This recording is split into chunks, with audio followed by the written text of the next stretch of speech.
All right, so get ready for this. We're diving deep into Pakistan today. Oh, yeah. I am ready. I'm talking about its history and the culture and like the amazing geography. We got some seriously cool sources. So yeah, prepare to be, I guess, fascinated by how unique this country really is. I think what gets me is like how much Pakistan's geography really affected like its whole path, even like going back thousands of years, you know? Yeah, you know what? You're right. I'm interested, so tell me more. Okay. So get this. Pakistan, home to the biggest glacier system outside the poles. Really? The Baltoro Glacier. Wow. Yeah, and it's in the Karakoram Range, home to K2 too. Second highest mountain on the entire planet. Oh, wow. Okay, I didn't know that. That's incredible.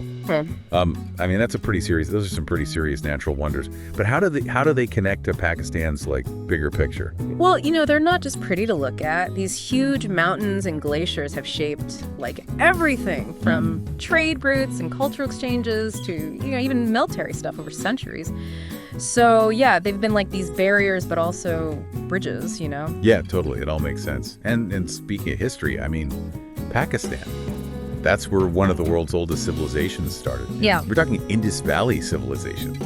Over 4,500 years ago. Oh. I mean, that's like older than a lot of those other famous ancient civilizations we always hear about. It's pretty mind-blowing. Yeah. I can't even imagine, you know.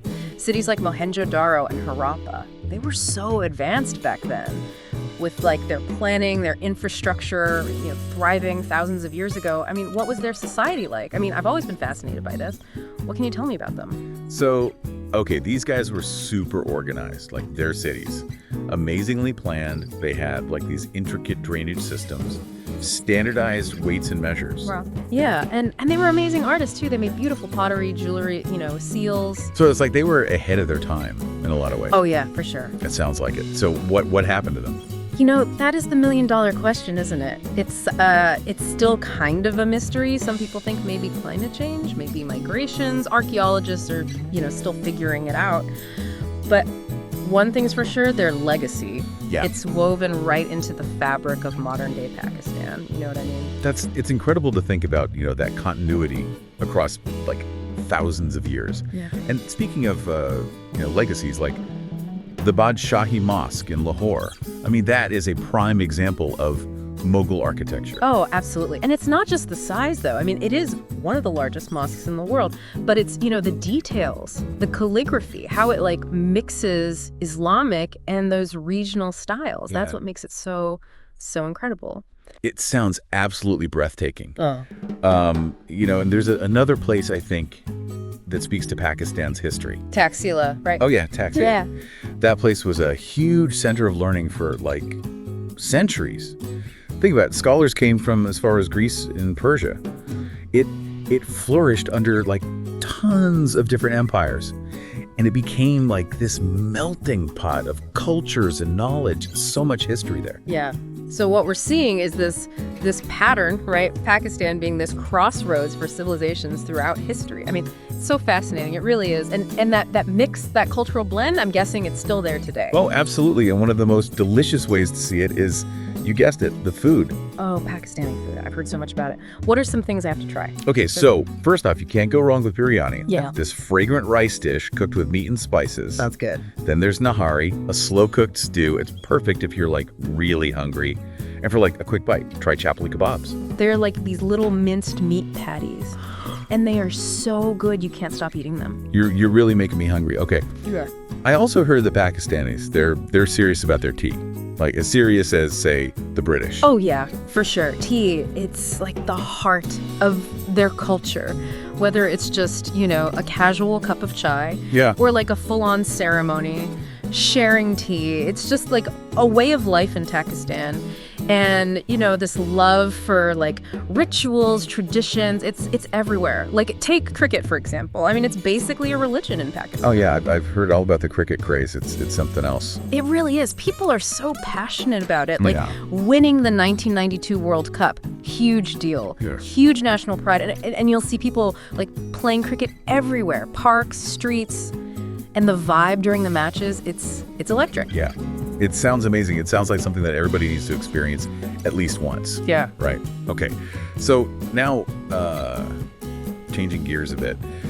I've always been, struck by how hospitable and generous people say Pakistanis are. Oh, yeah, totally. They're known for it. Guests, I mean, they're treated like royalty. It's really interesting because it's not just like a saying. Like, Pakistan's consistently ranked as one of the most charitable nations. Absolutely. I mean, I think that's pretty incredible. And there's an organization, I think, that really embodies this spirit. Oh, yeah. You're probably thinking of the Edie Foundation, started by Abdul Sattar Edie. This organization, it's unbelievable. They have hospitals, orphanages, shelters. They even run this massive ambulance service. And get this, it's all funded by private donations. Wow. That is really inspiring. It seems like compassion is just woven into, Pakistani society. I think you're right. And honestly, I think you can even see it in their flag. The green, that represents the Muslim majority. Yeah. And that white stripe, that's for the religious minorities. It's a strong statement, about inclusivity. Yeah, that's a really interesting point. I mean, so many countries struggle with religious tensions. But Pakistan's flag, it feels like a hope for unity and harmony, doesn't it? It really does. And I think it reminds us that even with, all the challenges and everything, there's this spirit of hope and resilience in Pakistan. That's something special. I agree. Absolutely. I mean, we covered a lot today, from, the peaks of K2 to the busy streets of Lahore, the ancient Indus Valley cities, the generosity of the Edie Foundation. I mean, Pakistan's clearly this land of contrasts, this country where tradition meets, modern aspirations. It's amazing. It is. And honestly, we've only just scratched the surface. I mean, there's so much more to discover about Pakistan. It's incredible. That's so true. I mean, we really encourage everyone to keep exploring. Explore the history, the culture, the landscapes. I mean, who knows what other hidden gems you might find, right? You never know. Right. Exactly. It's out there. All right. Well, until next time, thanks for joining us on this deep dive. Yeah. Thanks for listening, everyone. See you next time.